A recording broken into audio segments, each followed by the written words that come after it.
It's a new year and many of us have a lot of goals. Some of those goals might be relationship goals, whether you are married or looking to get married. We have somebody in studio with us right now that can talk about all of it. I'm so excited that Miss Benika Wilson, the author of Marriage Business, is here with us in studio. Benika, thank you so much for being here. Faith, thank you for having me. So I want to start off with question number one. What is Marriage Business? What drew you to write this book?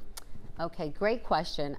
So as a consultant and a business woman for several years, I've been in commercial banking space for 20 years and then in DEI space for about 10 or 15 years. So overall about 20 something years of commercial experience.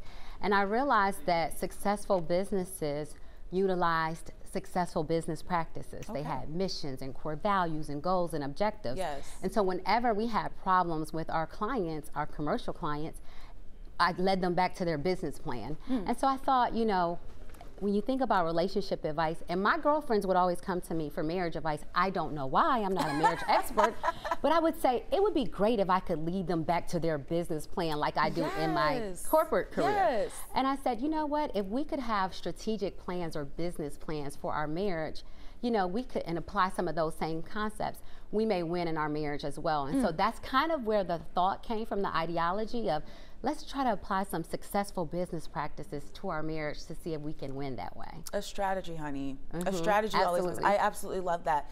So you lived in Atlanta for a very long time, so you know, you are part of Invest Atlanta. You know the landscape of dating here. For some of us ladies, we know it's a struggle. Absolutely. For some of the men, it's also a struggle too. Now, I'm gonna give it both ways.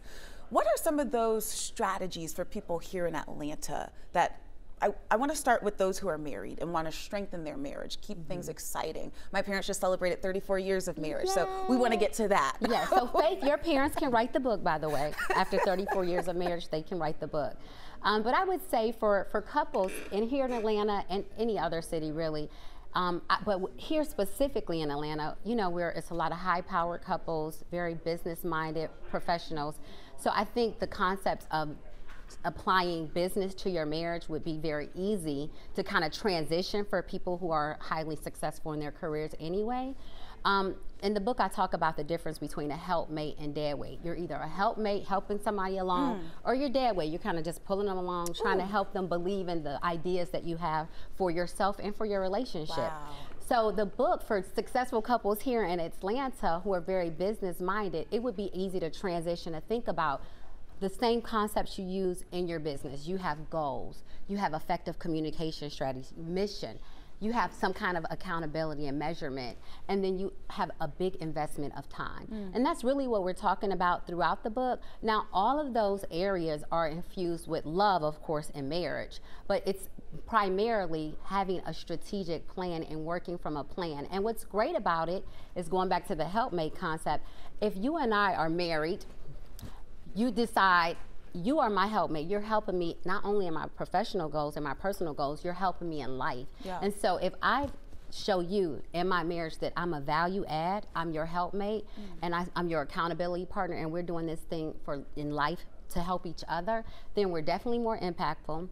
We have more impact not only in our marriage and our relationship with our children and our family, but definitely in our community. And for me, that's really important. And that's kind of where the book came from, is seeing gaps in our community and saying, how do we solve for gaps in our community? We see broken people in our community and we're trying to solve problems, but at that point it's at the iceberg. But if you start solving problems in the home, then you have a better chance of winning. So that's really the idea, is creating these healthy relationships so that we can have a healthy community here in Atlanta. So I want to talk about the folks. There's a lot of people out there that are searching for their soulmate.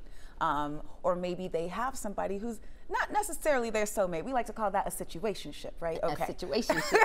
Exactly. Or an entanglement, as Ms. Pickett Smith so eloquently put it. What are some of those strategies? I know you have something in the book called SWOT, correct? Exactly. What is SWOT? Yes, so I love a SWOT analysis. That's the basis, the foundation of a good strategic plan, is a SWOT analysis. So it's looking at individually, what are my strengths? What are my weaknesses? What are my opportunities? And what are my threats? And it's important, even before you start talking about a relationship, Faith, that as an individual, I know what my strengths, weaknesses, opportunities, and threats are. I need to know that so that I can solve for some of those things, hopefully before the marriage, but more importantly, when I meet someone, that I know that we're equally aligned. And we talk about that in the book, core values. And you hear it all the time, you know, kind of in the Christian base and religious base, you hear being equally yoked. Right. It's kind of the same thing. Are we aligned? Because quite frankly, if foundationally the marriage, you don't have alignment, then you're not standing on a good foundation anyway. And you can early on, as someone dating, not you particularly, but people who are dating, early on can identify, are we equally aligned? Do we have similar values? Because if not, then I'm wasting my time. And I talk about investment of time in the book. We want to quickly be able to assess if this person is in line with us or not, so we can walk away and not waste our time. That's the one resource we don't get back. I thank you so much. I want to speak to you all day. Before I let you go here, though, just a word of advice for anyone, young, old, any part of their relationship where they might be right now. Any advice from you? Yes, I would just say, you know, think about, even if you're an individual or in a relationship, if you're a couple, think about the legacy you want to leave and the impact you want to have, and start there. Whether I'm an individual or a couple, I want to think about the legacy that I want to leave. This book for me was about leaving a legacy. You know, it was something that I could leave for my children, a blueprint for marriage. I came from a relationship where my mom and dad did not stay married, unlike your family who had your mom and dad with 34 years. For me, this was about a legacy. And so for me, my advice to people would be, think about who you're with and how you can leave a lasting impact together. Absolutely.